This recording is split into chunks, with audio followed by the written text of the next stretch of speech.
In today's session, we will shed light on the concept of artificial intelligence and how it impacts our life, societies, and economies.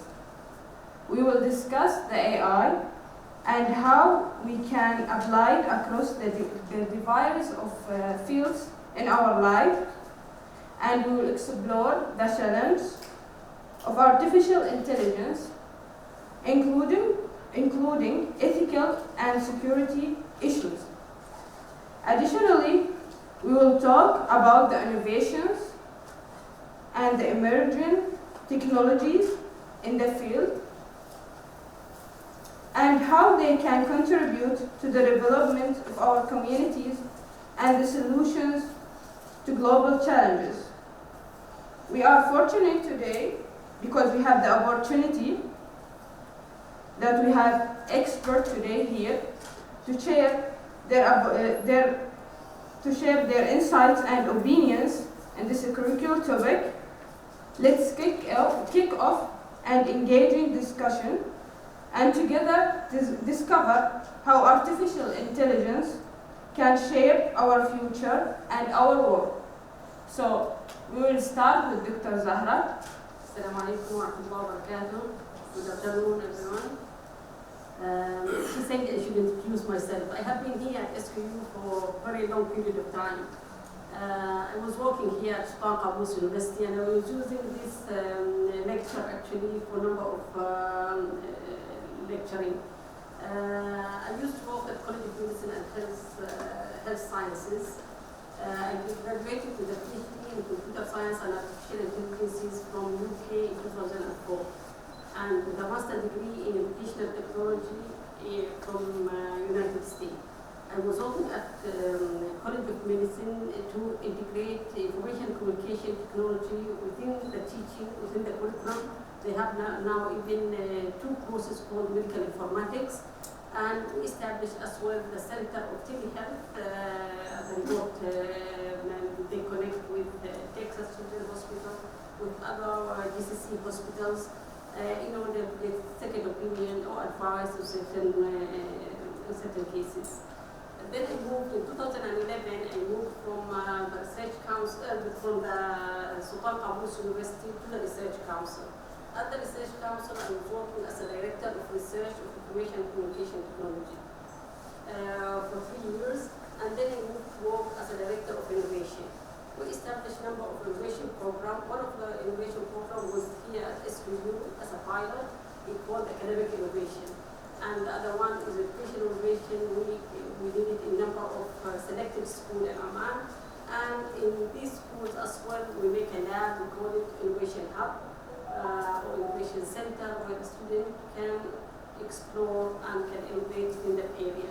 We train a large number of teachers from the selected teachers from Ministry of Education to be part of this program, so they can spread the knowledge and the skills and know how to other institutes.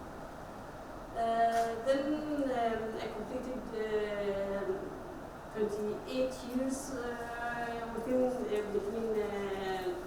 SQU and the Research Council. Then I decided to leave, so I resigned and then I established the Artificial Intelligence Academy with two of my other colleagues there as well, PhD holders from different institutes they were, with different focus actually.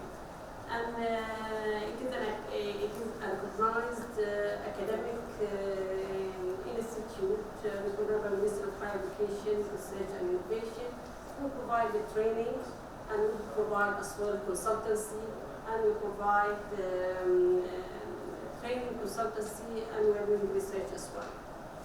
The vision is we are focused on the area of innovation and the fourth industrial revolution, such as AI, VR, metaverse, and 3D vision, etc.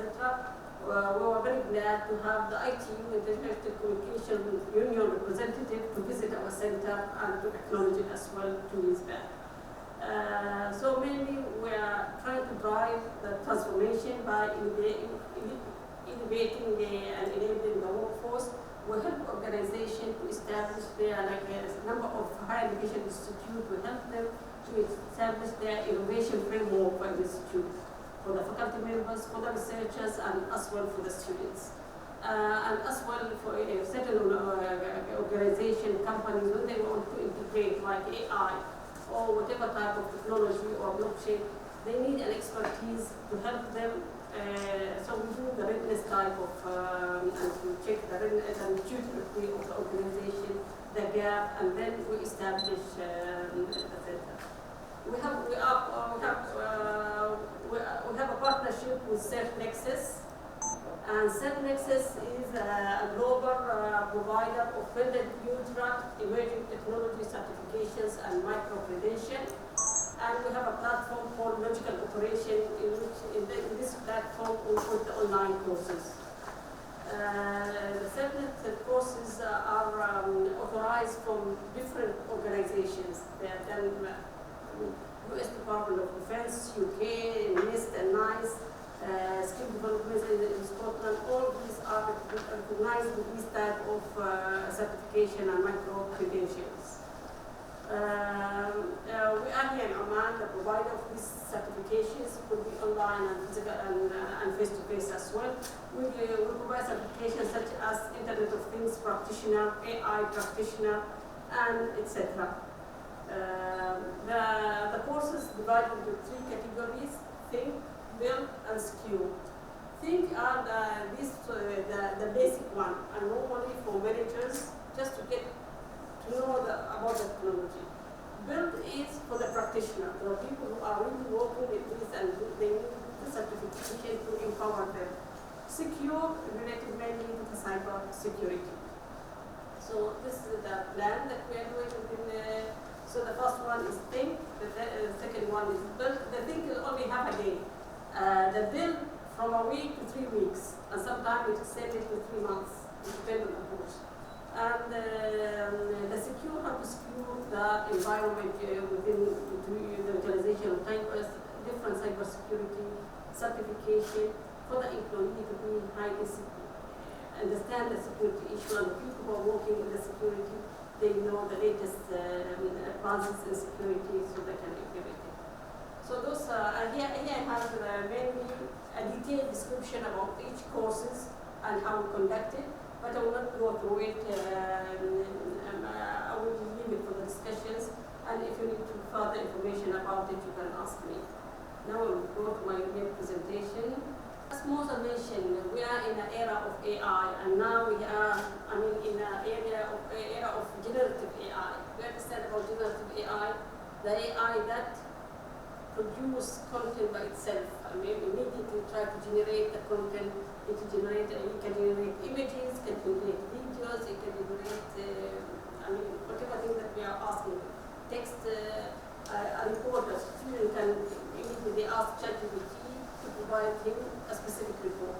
And there is another area of discipline is coming, prompt engineering. Prompt engineering, they use prompt engineering in order to ask the ChatGPT a proper question so they can respond properly. So you have to define yourself. You want whatever thing that to ask a ChatGPT for the student at school level, or student within colleges or university, or a professor or a businessman.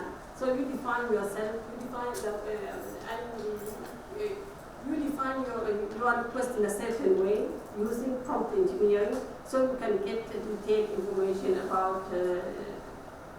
So the AI, it's really, notice I think it is a paradigm shift. The AI involves integration of advanced technology that mimic human intelligence to improve the learning processes. AI system can analyze vast amount of data, detect patterns, and make data-driven decisions.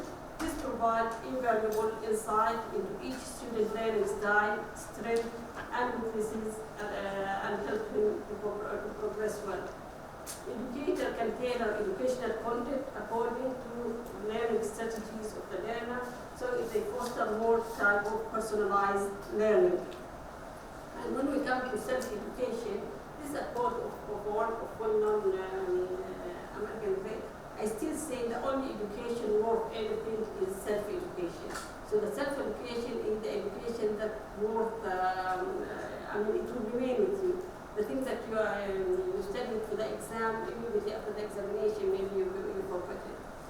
Self-directed learning or personalized type of learning, it allows individuals to take control of their education, as well set their goal and choose their learning method. And this currently is really flourishing a lot in the digital age. And AI, take a real role to enhance self-directed learning. So what is AI? We're talking about AI, so we thought it would be good to define AI. Artificial intelligence refers to letting the machine or the computer system mimic the intelligence of a human being. So it can, it will involve the development of algorithms, software, or hardware as well, that enable computers to perform tasks that normally an individual being is doing those tasks. So those tasks what can be done with the computer machine, and these tasks including reasoning, problem solving, understanding natural language processing, and replying to it. The main purpose of AI is to create systems that really mimic and augment human intelligence in various domains, leading this to major advancement in technology, in science, and in different industries. And this advancement, it helps us to advance even our way of living in society. So AI, it is a computer system and technology that perform tasks that mimic the human intelligence. And this, as I mentioned, reasoning, problem solving, understanding, etc. The impact of AI is huge from the industry, automation, big industry, most of the big industry, they use automation now to produce whatever item that it enhances decision making. There is one of the projects that was done by the Ministry of Health to diagnose the cancer of breast cancer in the female. And it was the algorithm managed to do it very quickly, and with the success rate 98%, so it's a huge success rate. AI provides personalized type of tools, content, whatever. I mean, you can get things like the ads to be personalized according to your own preferences. It helps really solve difficult problem, and it has been used during the COVID to discover like new drugs, new vaccinations, etc., and currently utilized a lot in the climate change. The usage of natural language processing, we have a lot of chatbot, they answer to our concerns. So all those really the real impact of AI. As well, the real impact of AI, the driverless car, the Tesla car, that or the other cars that they drive without need of a driver. So in the pedagogy, I don't know, I talked about a lot of instructors there's a movement and a lot of discussions that we are moving now from self-directed learning to self-determined learning. Self-directed learning, it requires an instructor to define the learning goals, to define the methodology of teaching, etc. But in the self-determined learning, in the process where the learner themselves, with the help of the machine, they identify their learning needs, the focus, the learning styles, the goal of learning. All these are done by an individual himself. So the individual in this way,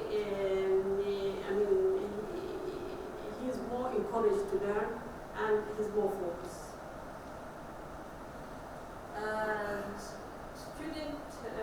The current educational system, it used to be, we are filling the student with a lot of knowledge, but it's supposed to be to use the student as a torch that light up. The student, this one is really helpful in the AI system. When you create like an intelligent tutoring system for teaching purposes, the student take him according to the thing that he wants to learn, according to his learning style, his level of learning. All these, you consider him as a guidance for for the development of that system. The system itself considers this as a guidance to guide students. So there's a movement from self-directed learning to self-determined learning. In the self-determined learning, instead of pedagogy for the teaching of the school or university student, for adult learning, they call it andragogical. But for self-determined, it's called utopical, and it is process-based, focused, and learner-directed, and it is non-linear. The information can come from different disciplines. It is multidisciplinary, and it creates capability of individual. Stop this one. So what are the impact of artificial intelligence on learning and education? Artificial intelligence plays a very significant role in enhancing self-directed learning by providing personalized and adapted learning and engaging in learning experience. It enables learners to take control of their own learning and their own education and achieve goals more effectively. As an institute, it helps the institute as well to eliminate the manual administrative type of work in schools, so colleges and schools can use the system to do scheduling, rescheduling of classes, making attendance, all the finance part, all the record keeping. As well, AI can manage large data set to process student requests and coordinating activities as well. If we come to the artificial intelligence as in self-directed learning or determined learning, we can see it provides really a very personalized type of learning. So AI can help learners, can analyze learners' strengths and weaknesses, and as well what the preferences of this learner. And it can guide him according to the path that he really would like to approve. It provides adaptive learning. AI can generate learning material based on the learner progress. So if he needs further attention in certain area, it can provide additional information, additional exercises on those areas, so the student can get a deep understanding of the topic and as well, if he gets a bit further, he can jump into different content. I would like your comments about this. Our current educational system is similar to this picture. We have a variety of capabilities around us, and everyone is a genius actually. But the exams are one exams, and we assume the people who are visual, same as a people who are linguistic, or who are musical, or spatial. We assume there are no learning styles. We assume all students they process information similarly, so we give them the same exam. As we are asking the elephant and other animals to climb the tree, are they going to climb it? And this was from Albert Einstein. He said everybody is a genius, but if you judge a fish by its ability to climb a tree, it will live its whole life believing that it is stupid. And this is what's happening now. We can see students, a lot of students under probation. I don't know why at SQU. I used to teach a selective course that helps students to overcome but a lot of students are their genius. And I can even, if you sit privately, I can give you some names and you'll be shocked because they are now very big and in very big positions actually. Okay. And because the system itself, it considers all people are similar. They are maybe more interpersonal than linguistics. So the core for this one I will just go over. So as for the artificial intelligence really help in assessment and the feedback. AI-powered assessment tool can provide immediate feedback to the learners. The natural language processing, like a chatbot or a virtual tutor, can engage in conversation with learner, answer questions, and assist in content. There is a new area now in education called gamification. In the gamification, how to create a learning content that with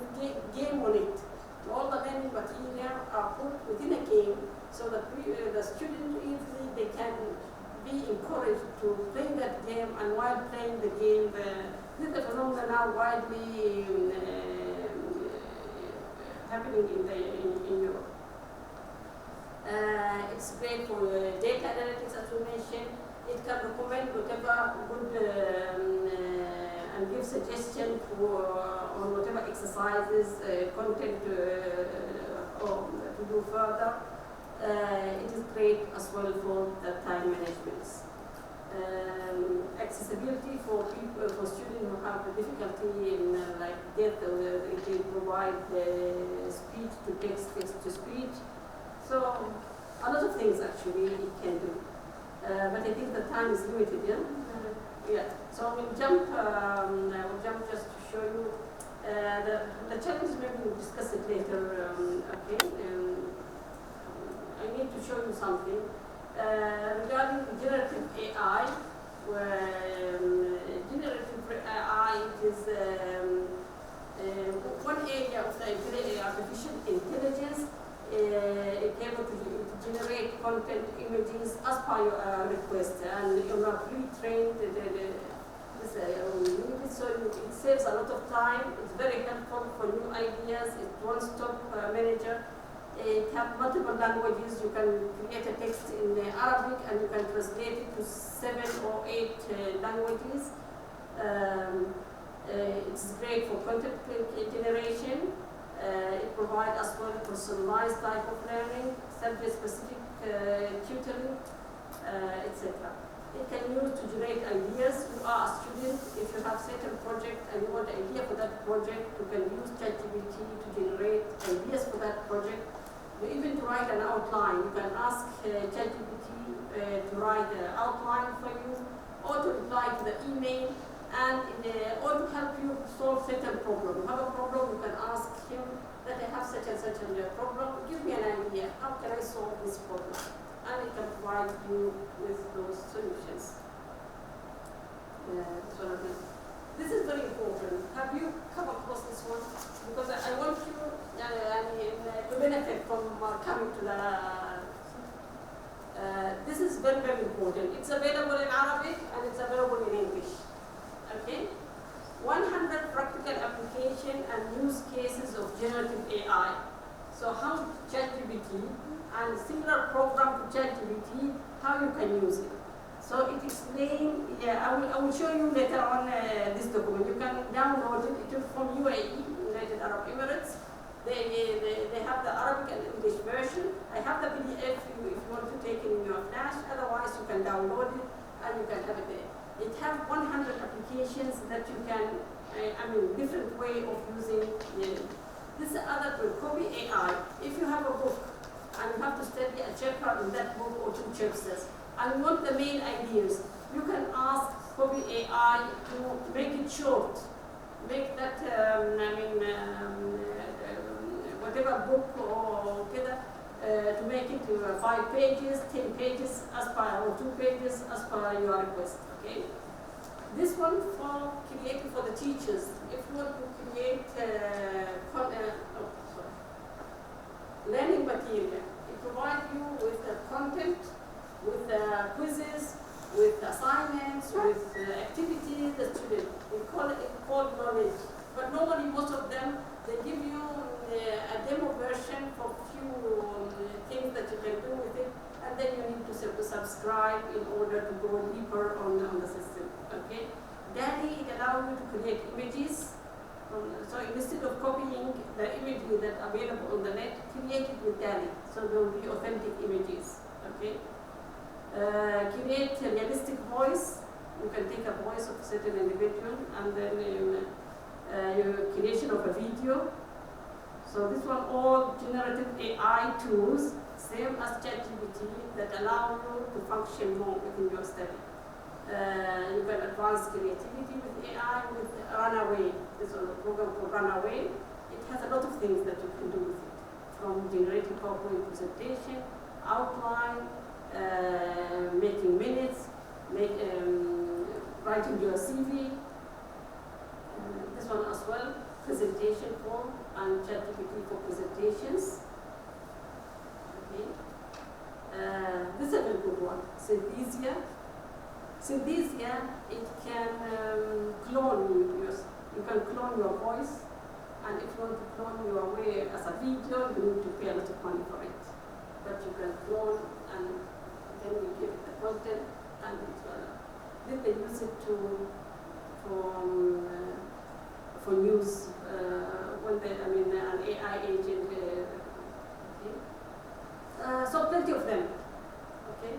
And that fine, you can get from that fine additional of these. So we just regarding the ethics of artificial intelligence, there is a lot of things related to ethics. So when we use AI tools, we need to open our mind and to ask ourselves similar questions, and not to keep our data to give it because some of the AI companies are collecting information from UNESCO. Worked in a big reports, and different countries participated in these reports, as well as OECD. So there are a number of organizations working in the area of ethics of AI. The challenges in the bias and fairness, privacy, a lot of other challenges. So to conclude, incorporating AI presents a unique opportunity for teachers and students alike. As well, there is a potential risks that we have to look at it, and at the end we need to move beyond the idea of that education is something that we provide is provided for us toward the idea of education is something that we create for ourselves. So we need to create the education for ourselves. Thank you very much. Good afternoon, everyone. Assalamu alaikum. I think after Dr. Zahra's presentation, it is very difficult to say something about AI because she is a real expert. I've been working for many years in this particular area. So compared to her, I call myself a novice, not knowing much, but trying. But what happened over the last 3 years? We are hearing a lot about AI. Most of us consider it something coming out of nowhere, especially we academics, were suddenly surprised, especially those who belong to non-technical areas or non-IT areas, where we are teaching management, people in economies, or in other areas who doesn't actually deal with AI directly. So it came as a surprise to us. So, and it came as a worry to us as well, whether we should allow students to use, programs like, or chatbots like ChatGPT, or whether it will be amounting to plagiarism, the question Moza was asking to Dr. Zahra. So we have been in that kind of dilemma, to be or not to be, should be or not should be, this kind of things. But anyway, let's actually go through what I have actually gathered here. But I must tell you one thing, that many of my slides, or have already become kind of redundant because of Dr. Zahra's presentation. I will not touch those. I will just keep going with that. So this is my first slide. What does it tell? It probably doesn't tell anything, or tells a lot of things, right? So where we are, what we can do, what we cannot do. So a lot of questions are there, but at the same time, we talk about relationship, we talk about face-to-face interaction, we talk about human relations, and things like that.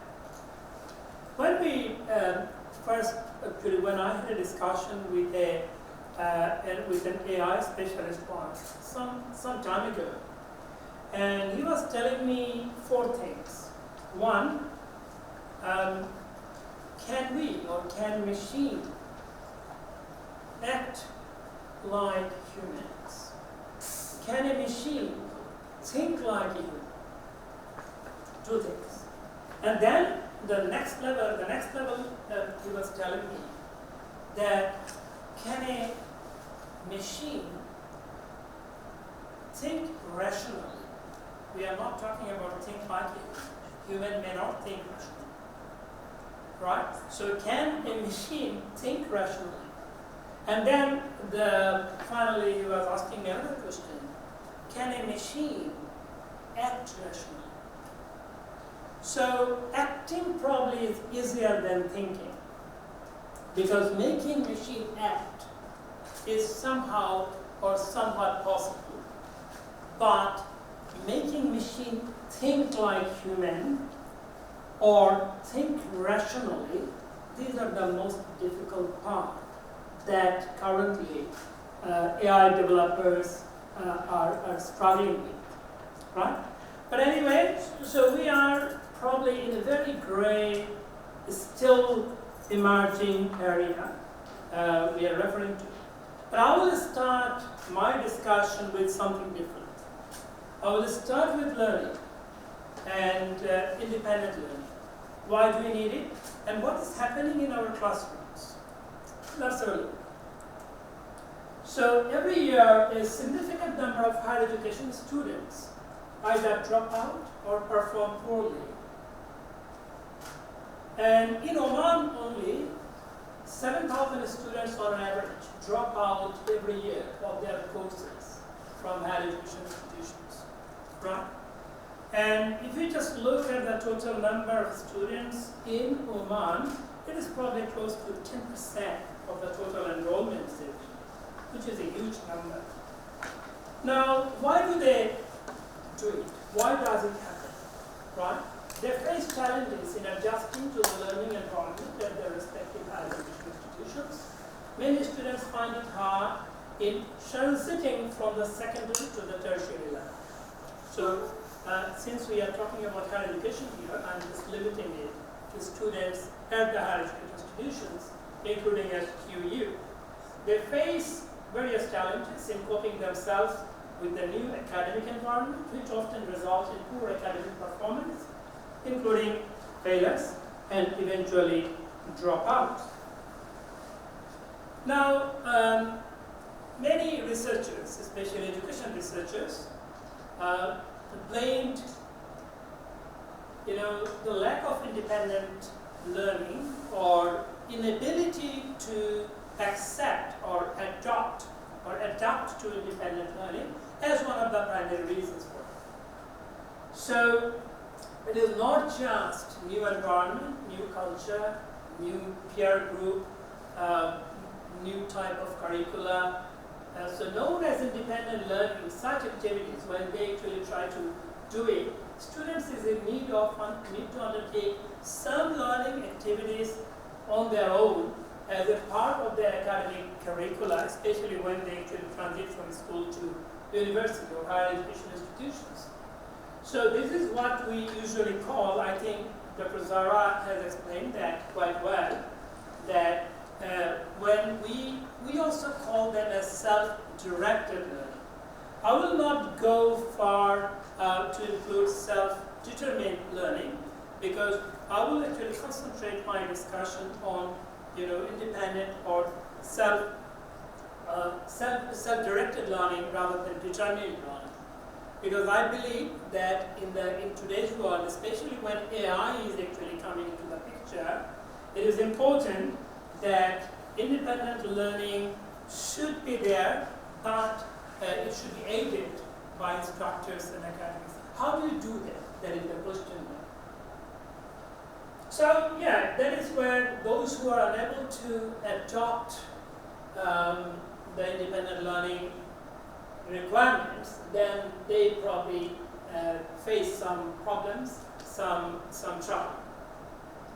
And sometimes being unable to cope with the system, many students actually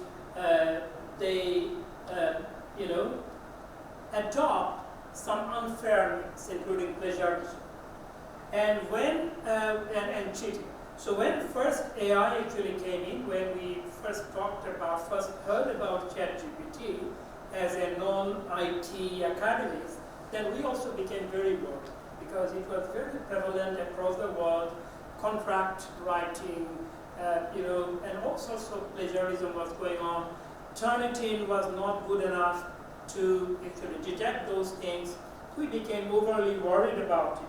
So because students, some students, not all students, had a tendency of adopting this kind of unfair means. Now, independent learning, I don't want to go too much on that. It is a multifaceted concept with implications for students' own ability and efforts to learn while managing their time in an efficient manner.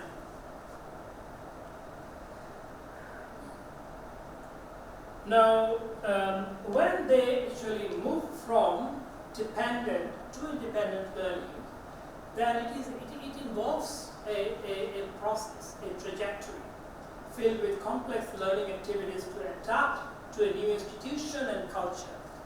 And sometimes you will see that that particular cultural shift or institutional shift or habitual shift is not easy for many students to follow through. Now, here there is one particular quote I need to refer here to. Teachers should be directly involved in terms of supporting the development of independent learning skills and evaluation skills. So here, as I mentioned earlier, that I will not actually go for the self-determined learning. I will go for, self-directed learning, and that I'm emphasizing on teacher-aided learning at the same time, but not entirely. It should make them eventually independent. The students should be able to do things on their own, but the path should be shown. The role of teachers. This is a very important one I would like to highlight because the rest of my presentation will follow through this. So it's perceived to be academic, the teachers should be academic experts and guides in one hand, and moral and social mentors and leaders on the other. That is very important. Dr. Zara raised a concern about ethical issue. UNESCO is right on that. And other organizations, even Transparency International, they're also talking about this. So this is an issue that is where when we talk about whether the number is right, the statistics right, programming is right, your report is okay, but at the same time, are we actually missing something? The serious thing that we are missing is this one. Whether we are making students more ethical, more conscientious, and to those who are doing the right thing without being blinded by the contents they are receiving through,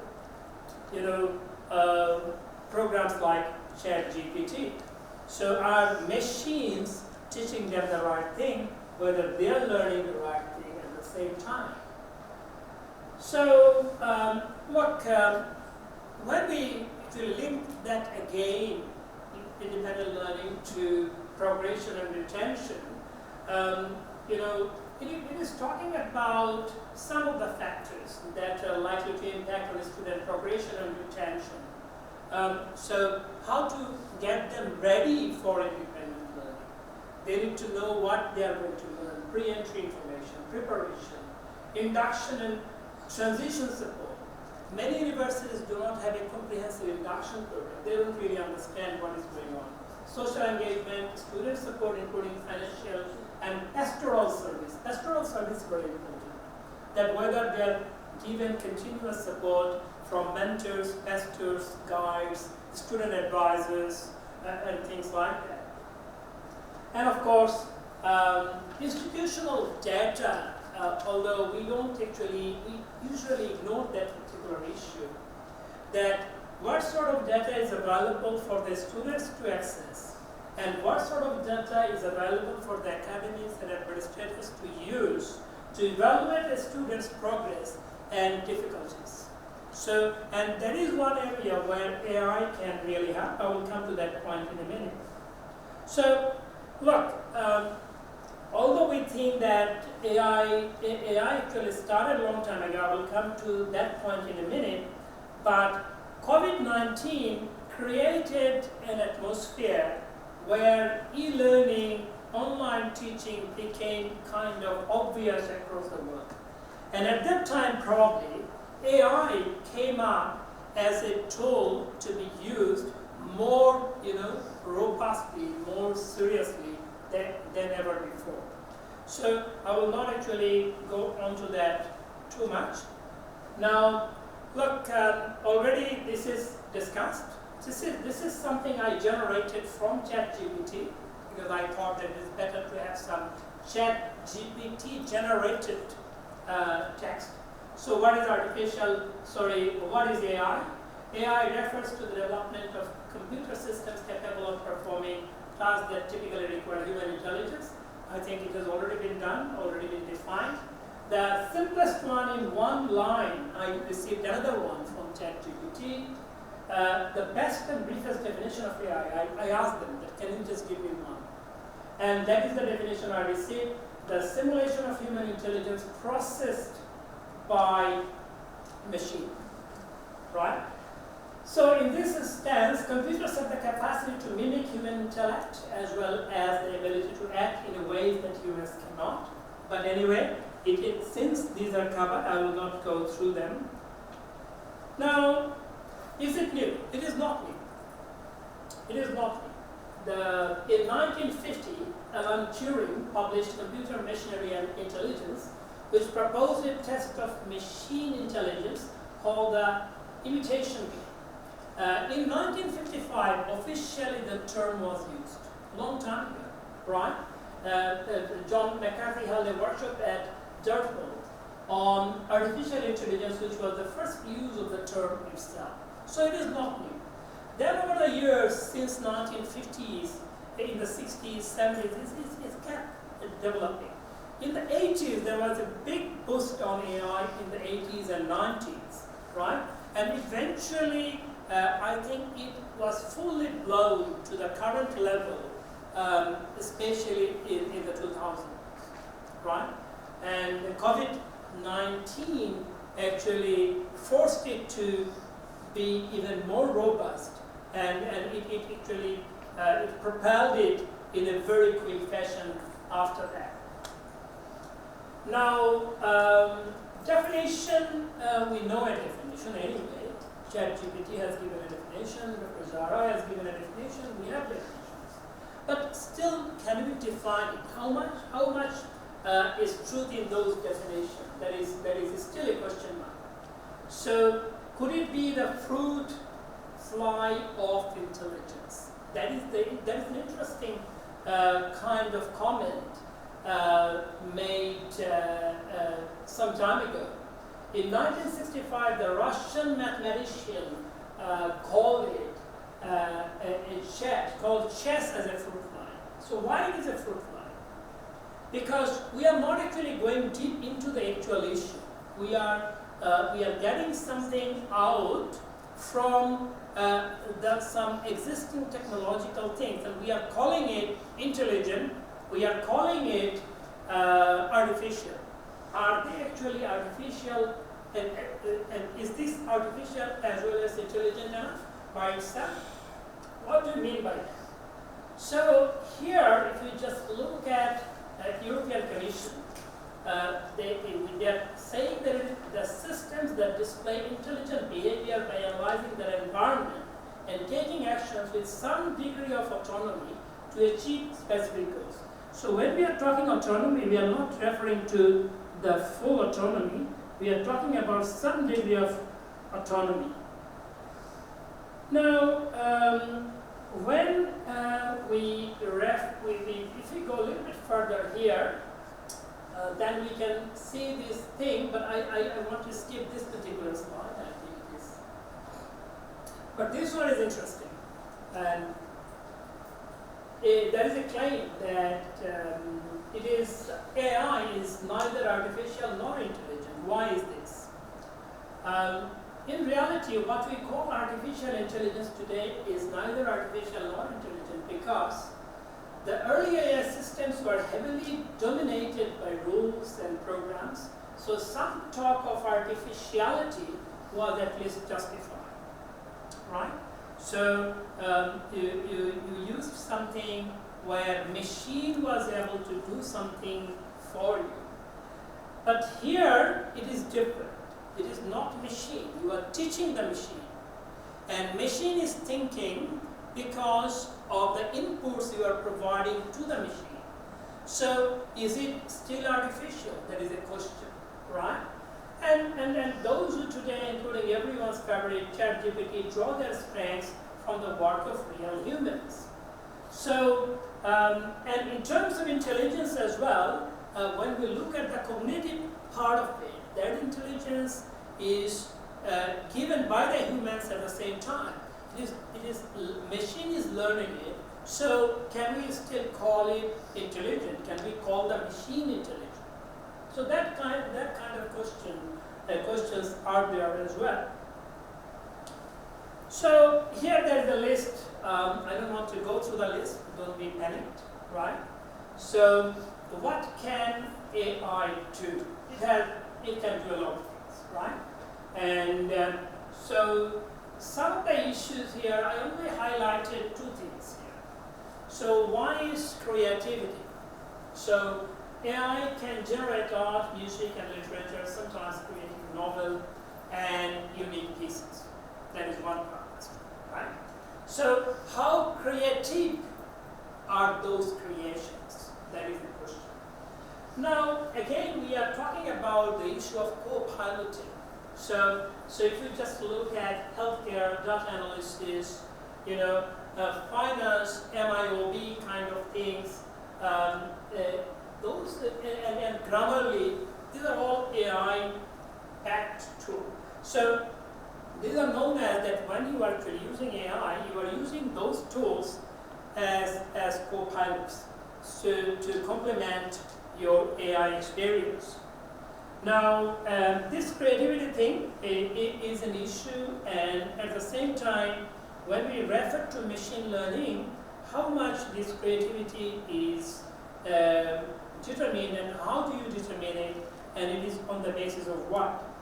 Does the machine create something or it is given by somebody? So the creativity part is the preconceived part, and that should be coming from your brains, and that is where some discussion is ongoing now, that what is there in the past, and that I think the following ones will give you clearer vision about that.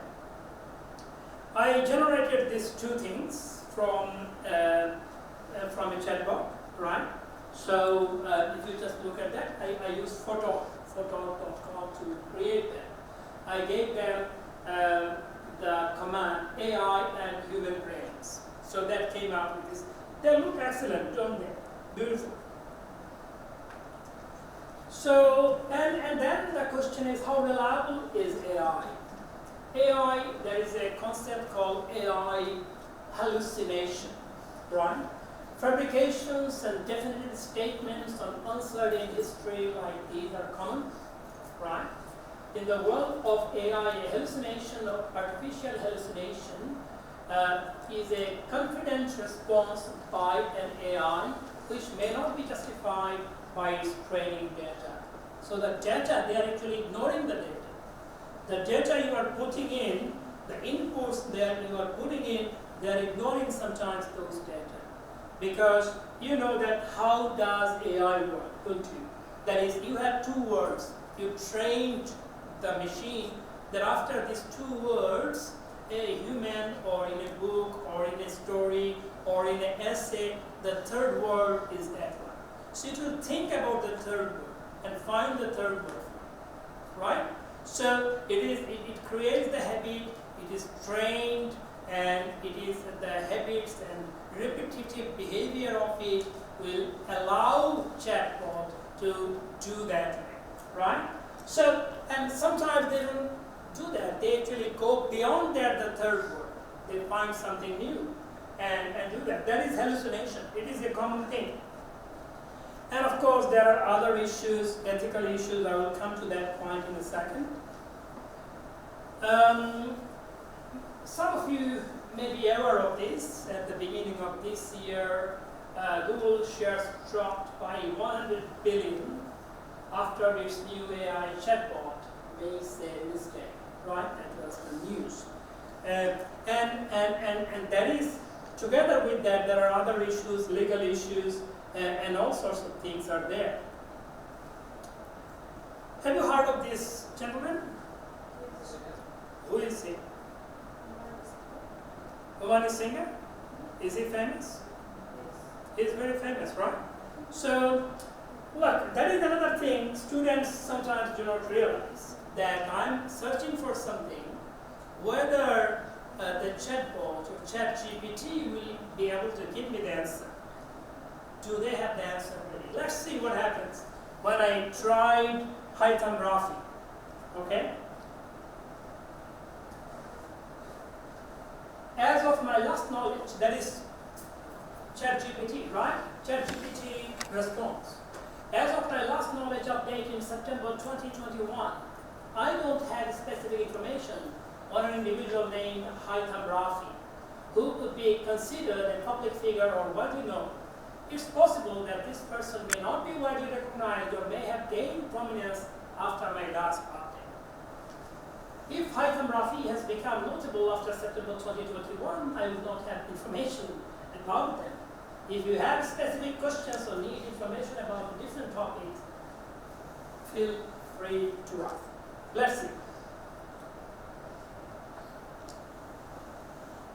So that's Haytham Rafi, right? And why I put that name? Haytham Rafi is an Omani singer who gained fame after winning a popular Indian reality show. And he is the first Omani artist to compete with and challenge Indian singers, and is considered the #1 Omani artist in the music industry. But ChatGPT doesn't know, right? So have another look. Who is he? You know him? He's a writer. So same response from ChatGPT, but who is he actually? It is mentioned that he is an Omani. But anyway, whatever, he could be a Saudi, but he's a known person. But they didn't say anything. They couldn't find anything, right? Won silver medal in show jumping at the age of 17 with a mixed team from Australia, Asia in the 2010 Youth Olympics in Singapore. It was the first and so far only Omani medal in the Olympic Games, right? So if we continue for the third time, let's see. You know Hiba Al-Rabi? I'm not very familiar with her either, but this is again, ChatGPT said no to it. So Hiba is a soldier in the Royal Cavalry, is currently Oman's top rider. She's the only one of 12 siblings who has blah blah blah, and so on. But now everyone can see what a strong women's team we have, and so on. That is, but this is her, Hiba Al-Rabi, so they could not find anything. So the reason why I'm telling it to you that when you try to get a research done through using ChatGPT, and you should know at the same time that ChatGPT doesn't have all the answers. AI doesn't have all the answers. And also, it is very important for you to know that ChatGPT or any AI bots, chatbots, do not have access to patented items, and that's why you can't actually find the right references for it. So, and you need to read it, you need to go through it, you need to check, you need to add references and things like that. Now, a very interesting one for you. Sometimes ChatGPT does the right thing. I think for you, it is also good to know.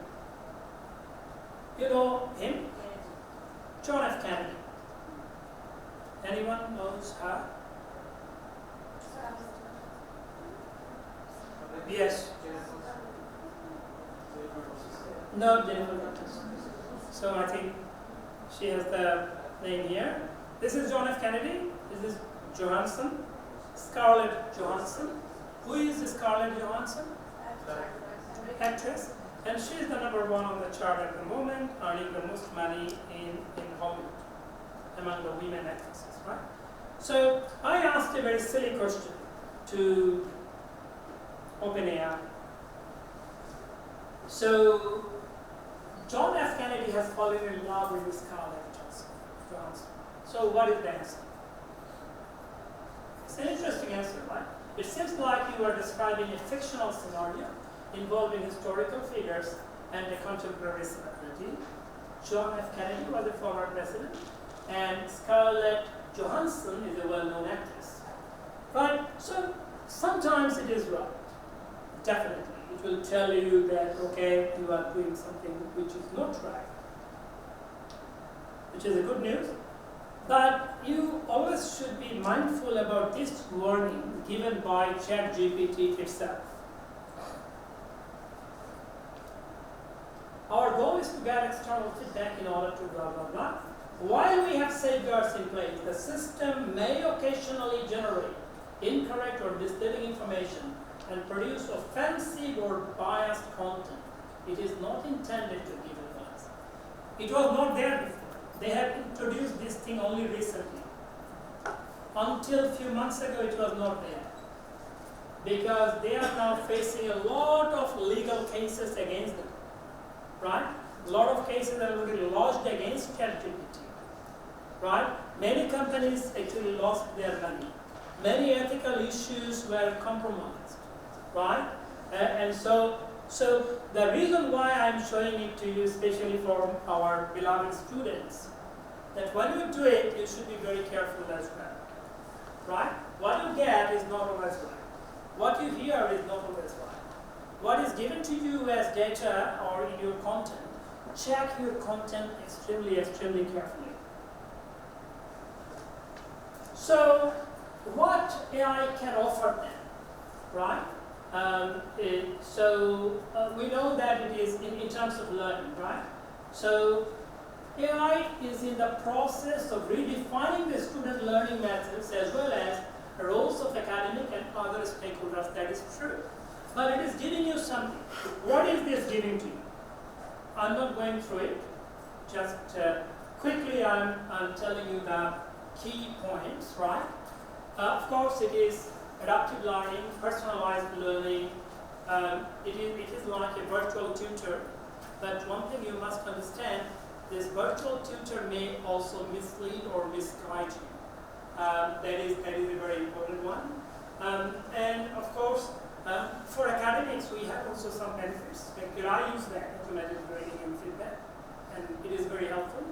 It is good for you so that I can give you a prompt feedback about your assignment and things like that. And of course, data analytics, collaborative learning opportunities, and so on, right? So these are some of the benefits of AI in general. So the cons, what are the issues there? Dependence on AI for problem solving, it could be over-reliance, right? So you may think that, okay, I don't need to do anything, it will do it for me, right? So information overload and reliability. Information overload has been a big problem on the internet for the last many years, right? And when you actually try something on the Google, too many hits, too many things coming to you. Which one to trust, which one you can't trust. It is difficult, especially for young people like you. So it is also a problem there. Right? Lack of human interaction. We will talk a little bit more about that because you are getting something which is very abstract. It is coming from a source which is unknown to you. It is coming from a culture which you are not a part of it. Right? So it is coming from a legal system. Your legal system may not be the same as theirs. So you need to be extremely careful what you do, what you find. No interaction. Privacy security is a major problem. It's a key problem. Bias inclusivity issue is another one. Look, I was looking at say gender issue, for example. So it is a very crude kind of example. I still would like to give you that. Say, there are some people, those who Actually, we all believe in equity, justice, and things like that. But there are categorizations of gender which actually varies from country to country. And this could be quite a contentious issue for many people across many cultures. So which one do you accept, which one you don't accept? It will be based on your own value system. And sometimes people don't accept many of those things, but many people do accept at the same time. And of course, there are some data which are referred to other ethical issues as well. Inclusivity definitely is one of the issues there in relation to what I have just mentioned. And creativity, imagination, that is, I mentioned earlier, that is a serious problem, right? So what you are considering, say sometimes what you do, you have an assignment, you have something to do, you have a question, somebody asks you a question, you need a response, you write it there, you got the response. Sometimes I know some of my students were candidly telling me, yes sir, I didn't even read it, I just submitted it, I got a C. I'm happy. I don't know whether many students actually do that, but that was a very candid observation of one of my students to me. Then I said that, look, if he did a little bit more work, he probably could have a D. And then why didn't you do that? I didn't have time, sir. I did it in the very last minute. I only had a few minutes before I submitted it. But what is the implications of it? That is, you are not reading your material, you don't know what you have written, you don't know what is written in your book, you don't know the content of it, you are passing the subject, and then you are going to the workforce, you are a worthless person, sorry to use that word, right? So you cannot even face the interview, you can't even do whatever you are asked to do because you don't know the content. So it is like not cheating, you are self-cheating if you do that. So, and that is a major concern really. Look, there are many ways to overcome those issues though, if you think. I have mentioned here something there. One is if you just look at lack of human interactions. We'll take a little bit more time on that, maybe 2-3 minutes. Encourage a blended learning approach that combines AI tools with regular classroom interactions and group activities. Foster discussions, debates, and group projects that require face-to-face collaboration to balance the benefits of AI with human interaction. So there is no alternative, there is no option other than that. That's why actually I'm not in favor of self-determined learning yet, especially for undergraduate students. Right? So, and then the academic institutions should prioritize data security and comply with relevant privacy regulations. So, and students should know about this, they should be briefed, informed about this, that if they breach it, that there could be penalties either on themselves or on their institutions. Look, inclusivity issue is a very important one. Diversify the data used to train AI models. That is the part of the trainers, of course, the companies. We will come to that point in a minute. Creativity encourages students to use AI tools as a starting point, but then challenge them to add their own original ideas and creativity. So you need to allow them to do it. Group discussion with a teacher could be quite useful. Now, this is something from here. So it's a good news for all of you that our College of Engineering within the electrical engineering department, they have a project now, and this is the pilot testing they are doing across these areas. It is more like student, staff, administrative type of information you can get through this AI portal. However, it is not live yet, it is not available yet too, it is only a pilot one, it is only available within the electrical engineering department students. but they are expecting to actually finalize it and roll it across the university soon. So there will be a number of benefits there for students as well as for academics as well as advisors like us, is that the students will be able to find out that which class plan is suitable for them, and the portal will, if you ask them, the portal will tell you, okay, you don't want a class on Thursday, you don't want a class on Sunday, can you do that? So they will try to find it out. Your prerequisite and all sorts of things they can actually finalize. Your transcript they can check, and then this is here you are missing. They can also see the progress in each area's your strength. As academics, you will be able to see your strengths, your weaknesses, where you are stuck, where you can actually provide you with some help. I think it will be quite good once it is done. I'm very hopeful, very positive about this particular project. But you'll have to wait to see. Now, I'm almost at the end of my slides. So, AI-powered independent learning process, and how and what it should be, and how should it actually look like. This is the, I think, most important part of it, because I'm actually trying to link independent learning to AI. So the first two words I use, search and research, right? And what we need. So if it is for the College of Engineering, for example, what do they need? What are the areas they need to actually concentrate? For SKU as a university, what do they need? If we, like, you know that in the library, you have databases like ProQuest, Area Info. So can we have something like that?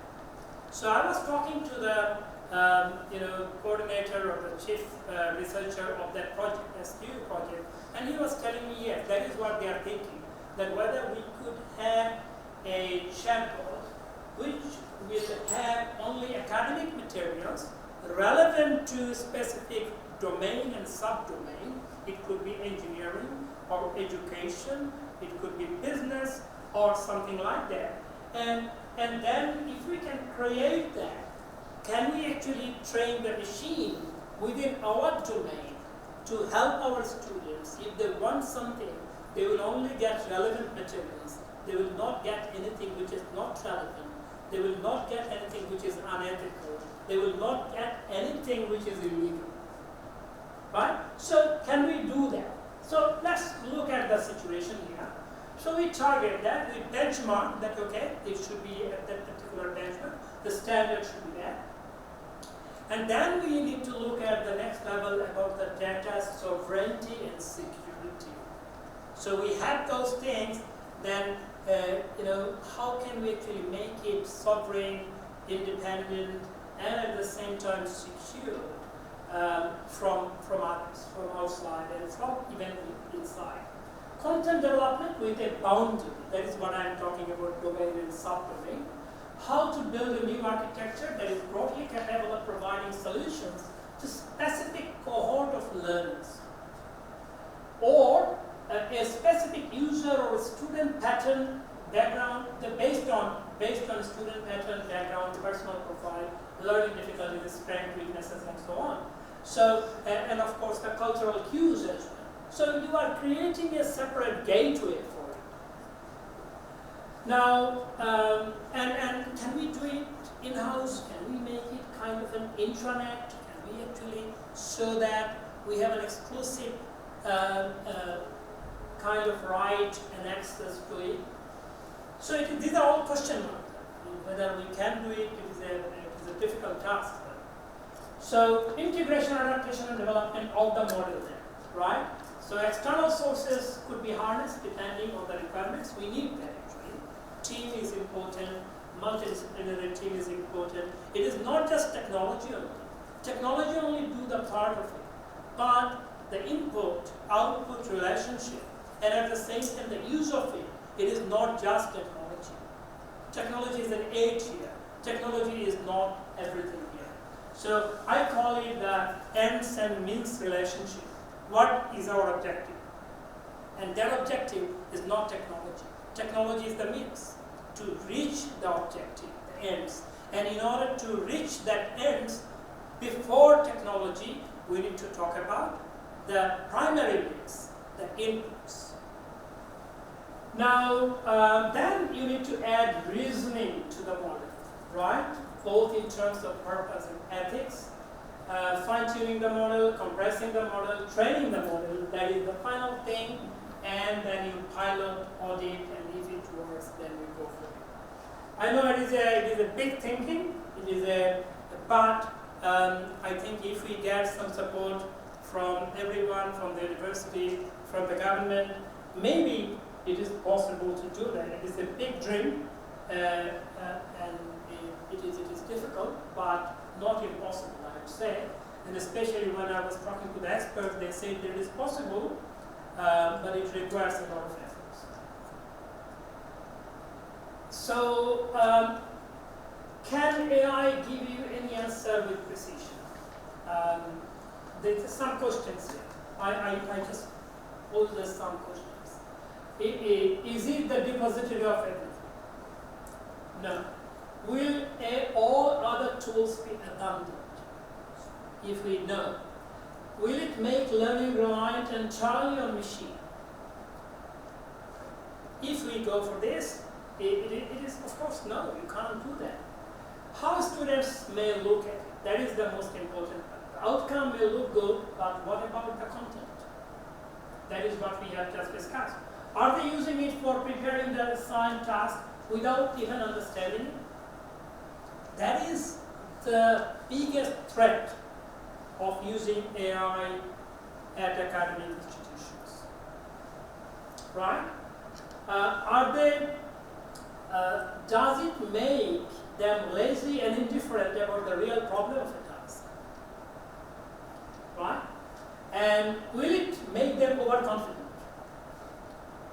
And that overconfident is not that I know it, but I can do it, or I can make AI doing it for me. That confidence. But it is not that there is a difference between your self-confidence and this confidence. It is not self-confidence. It is the confidence that, okay, even in the last minute I can prepare it and submit it with the help of AI. I will not do that. Right? So will they become shallow learners? Right? Will they miss the pedagogy of a learning outcome? They will. So, and that is where, and will AI, that is everybody, our academics are worried about this, right? Yeah. Right? So will AI make the jobs of instructors and academics redundant? Do you know what it is? Anyone can tell me the story about this? So these people are, are known as the knocker-uppers, time knocker-uppers, right?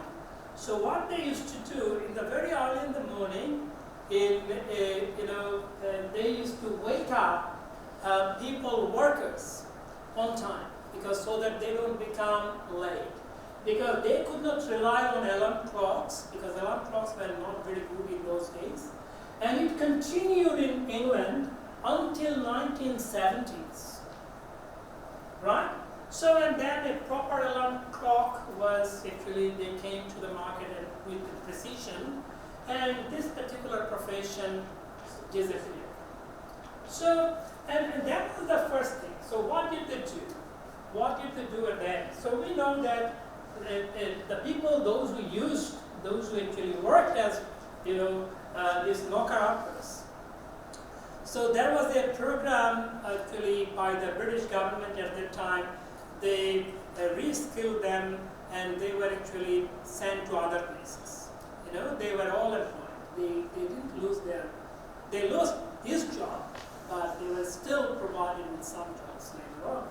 So they're talking about so-called upskilling and reskilling of people. That is one part of the story. And then again, we know about the computer story. People thought that there will be a lot of job losses and things like that. There are two areas people will definitely lose jobs. One is programming area, IT area, right? There will be some job losses. And another area, people will lose their jobs in the advertising area, right? When advertising will be created using AI, and many people will not actually pay, especially smaller and medium-sized firms, they will not pay money to the advertisers, the companies. But other than that, there is a saying that it probably will have more jobs in place, because AI is creating hundreds of thousands of jobs across all industries. That is happening. Now, here we need to talk about the stakeholder involvement. In the academia, stakeholders could be broadly divided into three key categories. So that is how I divided them. Developers, innovators, providers, if you talk about AI and independent learning. So here, business community, industry, scientists, engineers, information technologists, all will be involved here. Users, students, parents, teachers, academic administrators, business community, philanthropists and charitable organizations, community, voters, taxpayers, unions, right? Then the government is very, very important here, extremely important. We are talking about government. Then all levels of government, right? Here the central government and the governorates, we are talking about in Oman. So because the major worry at the moment by all AI leaders around the world is uncontrolled road testing of chatbots, various AI things. So there is no control, there is no regulation. You can create one, just test it. And that is, many people don't even understand, because we are not talking about ChatGPT alone. There are many AI programs now, chatbots now available. And every day new chatbots are coming in, right? So if you don't know what is this, don't use it. It could be quite dangerous. And now they are considering, that is, leaders like Google AI, Chief, and others, they're all talking about it. Even OpenAI CEO, he's also saying that don't do it. So they are all asking for some regulation from the government, that they should be controlled. No one should be allowed to test their chatbots online freely or globally without any permission from their respective government. So they are talking about it. However, there is a counter argument as well. It is a new thing, innovation, let it go, let it be free, let people learn, and things like that.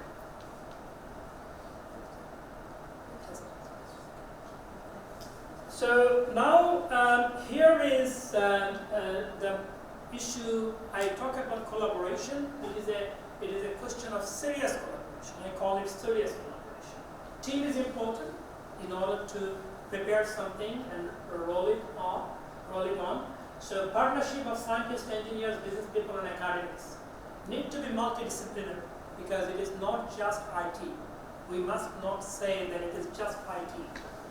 Ends and means game, I already mentioned that to you. Time is important. Leapfrogging is considered important within the industry.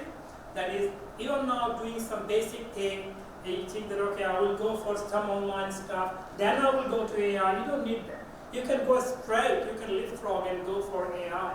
It is possible to do that. Toggle is important. Across teams, engage broader community. Inter-university network is important. Industry partnership is important.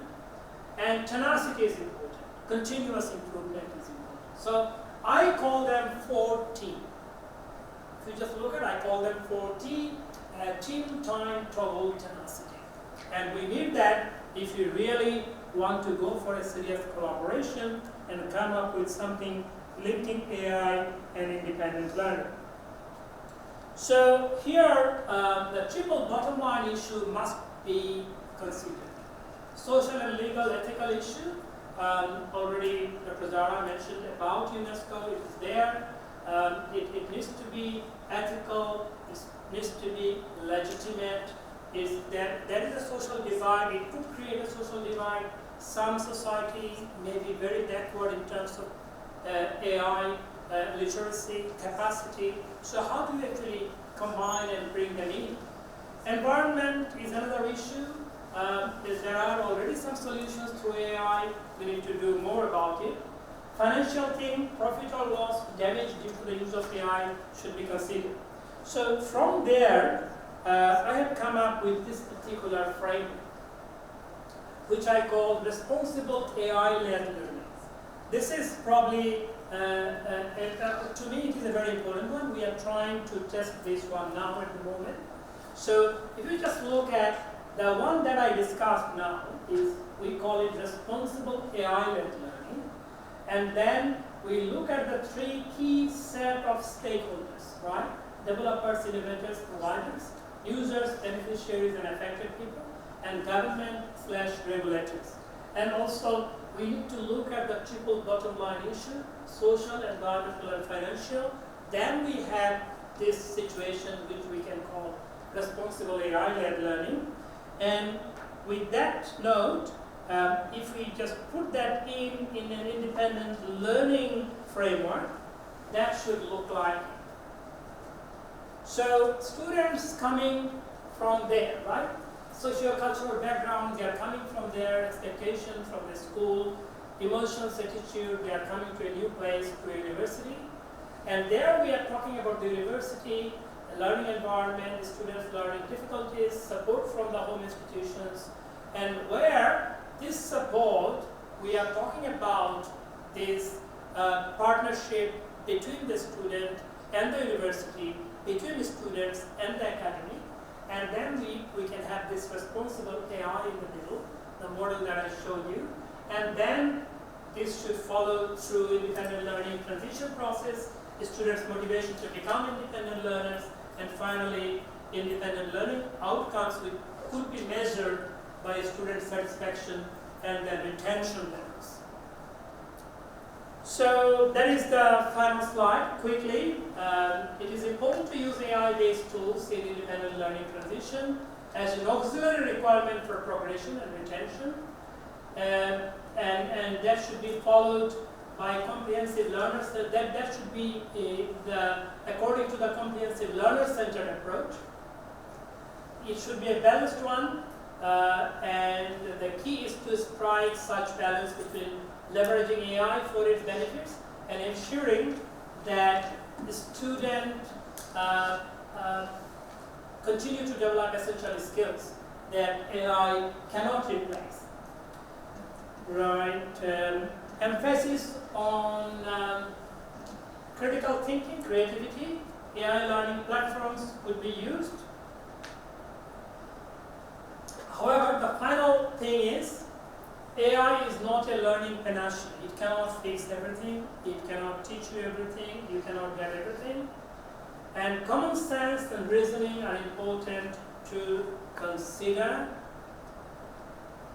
Some of the AI and independent learning images created through AI. That's basically it.